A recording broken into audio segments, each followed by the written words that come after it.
I stayed the night at my crazy uncle's place. I'm still traumatized by what I saw. There's one in every family. Ours shows up each Thanksgiving. Trucker hat, worn shirt, faded jeans. We get to listen to his diatribes about the economy, the fake moon landing, and how Big Brother is trying to kill us with weather manipulation. It's not natural, he says, clutching a turkey drumstick. Those white streaks in the sky, it's population control. Someone's got to do something about it. Typically, these conversations only last a few minutes. My family has learned the art of distracting him with questions like, "So, Uncle Hank, how's the new boat? Are you enjoying retirement? Did you get your hip looked at?" But this last time, several Thanksgivings ago, it got really bad. Uncle Hank had a little too much to drink, got on one of his rampages, and wouldn't stop. "The government's cooking up another virus," he shouted. "It'll make Ebola look like the flu. It'll go airborne and wipe out 70% of the population. We've got to rise up." His tirade started to make Grandma sob.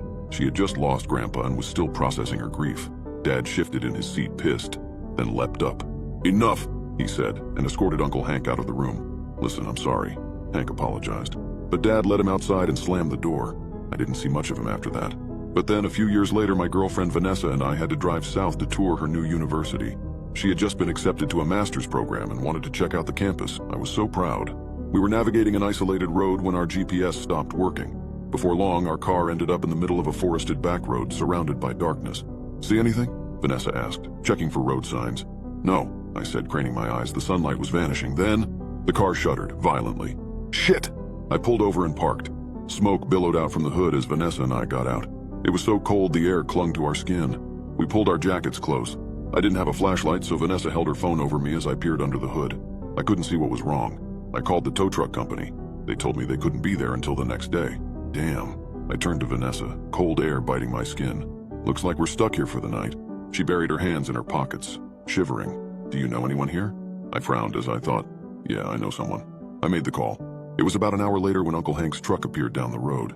He pulled up behind my car and stepped out, wearing his signature cowboy boots. "Wee-wee." Uncle Hank whistled. "What have we got here?" "Hi, Uncle Hank." I offered my hand to shake his, but he just gave me a big bear hug. You know, the kind that feels like your ribs are about to break. Then he turned to Vanessa. "Who's this?" "Vanessa," she said and shook his hand. "Thanks for saving us." "My pleasure. It's what anyone would do for family." Hank turned and peered inside my vehicle. He couldn't figure out what was wrong either. "Well, looks like the mechanic will have to sort this out." He dusted off his hands on his pants. "Why don't you stay over at my place? I'll drive you to the shop in the morning." "That'd be great, Uncle Hank." Vanessa and I got our bags, left the keys in my car, climbed into Uncle Hank's truck and drove off. We were in the cab for about 5 minutes when Uncle Hank cleared his throat. "So, where'd you two meet?" "University," I said. "Ah." He leaned over, made eye contact with Vanessa. "Universities are for brainwashing. Lizard people use them as tools for indoctrination." "Lizard people?" she said. "They rule the world." She just nodded. I could tell she was uncomfortable. "Best way to tell a lizard person is to..." "So, Uncle Hank," I piped in, "how's your boat running?" "Oh, that old thing?" he thought. "Boat's fine, but the damn thing keeps breaking down. Just last weekend." I smiled and relaxed, satisfied my question had diverted him. About 30 minutes later, we were at his place. It was a small, squat building in the back end of nowhere. There wasn't another house for miles. "Come on in," he said and held the door open for us. "Don't break anything or I'll murder you." Vanessa and I looked at each other, disturbed by his off-putting joke. "Just kidding," he said and pointed to a room down the hall. "You lovebirds can take the guest room." He signaled to another. "There's the bathroom. Master bedroom's around the corner. If you hear any strange noises, don't come looking for me." Vanessa and I looked at each other. "What?" "I'll let you two get unpacked. Good night." He disappeared around the corner as I helped Vanessa move our bags to the guest room. A few minutes later, Vanessa went to the bathroom to get ready for bed. I stored our stuff in the closet and Uncle Hank popped in. "Psst, Tommy." "Yes, Uncle Hank?" "Your girlfriend, is she a flat earther?" "A what?" "Flat earther, like, does she believe the earth is round, or..." He made a horizontal motion with his hands. I thought the question was strange, but I humored him. "I don't know, Uncle Hank. I'll have to ask her." "Please do." He just stood there looking at me. I prayed the awkward moment would pass, but it kept going. Finally, the sound of cascading water hit our ears. Vanessa must have started the shower. "Well, I better hit the hay." Uncle Hank rapped his knuckles on the door. "You lovebirds get some sleep. And remember, you hear any strange noises, don't come knocking." The repeated comment creeped me out, but I shrugged it off. It was one night. How bad could it be? "Okay, Uncle Hank." He wandered into the hall, footsteps pattering. I heard a door close and thanked God he was gone. A few hours later, I flopped into bed next to Vanessa, both dressed and ready for sleep. I held her hand as I drifted off. Later that night, God only knows when, I felt someone stir me awake. It was Vanessa. "Tom." "What?" I sat up and rubbed the grogginess from my eyes. "It's your uncle." I heard a loud moan come from the hall. Desperate. pleading, like someone was having a violent seizure. I sat up and listened. Another agonizing squeal erupted from his bedroom like a person was being eaten alive. "What the hell is that?" Vanessa said. "I don't know." I scrambled up and went to the door. Another painful groan. "Is your uncle okay?" "I'm sure he is. It sounds like he's dying." The screams grew louder, then a gasp of pain, almost sob-like. "Oh my God, Tom, do something. He told us to leave him alone. Just make sure he's all right." The groans turned into a series of belly-wrenching screams. I ventured out of the room. "Oh God, help me, help." It was Uncle Hank, wailing in misery. I raced to his bedroom door, pounded on it. "Uncle Hank, what's going on in there?" Another loud scream. I twisted the knob. It was locked. "God, no, help me. His voice sounded shell-shocked, entreating. "I'm coming in." I backed up and slammed my shoulder into the door. Bang, then again, bang. "Help me! Finally, I broke through. Uncle Hank's bedroom was dark except for a sliver of moonlight peering through the window. Hank was sitting on the edge of his bed, gasping, and something small, no bigger than a bulldog, was sitting on his shoulders, whispering into his ears. "No, please. I can't take any more," Hank begged.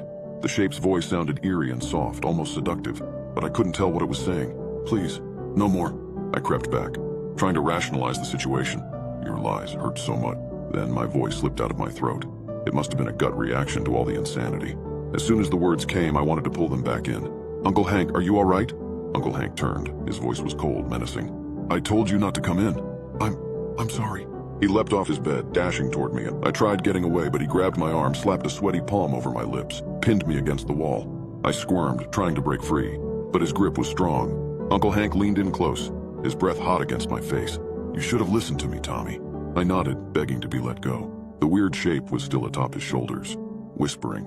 It was so dark I couldn't tell what it was, but it had glowing yellow eyes, and the smell, I can't even describe it.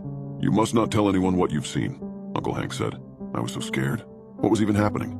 I just nodded, sweat pouring down my face. Uncle Hank removed his hand and backed away. "Go to bed, Tommy." I bobbed my head, stumbled back into the hall, my mind swirling. I staggered to our bedroom, leapt inside, shut the door. Vanessa just stared at me from the bed, white-knuckling her comforter. "What happened?" "I don't know." "Seriously, Tom, what was it?" "I don't know." "Is he all right?" "I can't tell you." I just flopped in bed, silent, not wanting to make any more noise. "Why won't you tell me?" "Trust me." "I can't." Vanessa frowned and turned away. I sank back into my sheets, delirious, hoping to disappear. Needless to say, I didn't sleep much that night. Next morning I could hear Uncle Hank whistling through the house, getting ready for the day. 5 minutes later, he knocked on our door. "You kids want something to eat?" Vanessa and I had just finished packing. We were both dressed and ready to go. "No thanks." "All right, come on out when you're ready and I'll drive you over." Not long after, Uncle Hank had shuttled us to the shop. We got to our car, told the mechanic about our problems. Case closed. Uncle Hank pulled me aside after I had finished talking with the mechanic. "Now listen, Tommy, about last night. It's okay, we don't need to talk about it." No. I need to apologize. You see, I've got this cat." "A cat?" "Sometimes when I get scared, it comes to me and sits on my shoulder. It tells me things to comfort me." I just stood there, not knowing what to say. "Last night, it was telling me about my past." Uncle Hank's voice drifted away as my mind blocked out his words. "Anyway," he slapped a hand on my shoulder, reassuring me. "I'm sorry for overreacting. Let's keep this between us, all right?" "Okay, Uncle Hank." He hiked back to his truck, waving goodbye to Vanessa. "Take care of my nephew." "Will do." She waved, grateful to see him going. Uncle Hank got in his truck, backed out, and merged onto the road. Vanessa frowned. "You're still not going to tell me what happened?" I just shrugged. How could I? I didn't even know what had happened. My eyes glanced back to Uncle Hank's truck as it shrank in the distance. In the rear window, I could barely notice, a small, bulldog-sized creature perched upon his shoulders. Its yellow eyes focused on me. I had no idea what it was, but I knew this. It sure as hell wasn't a cat.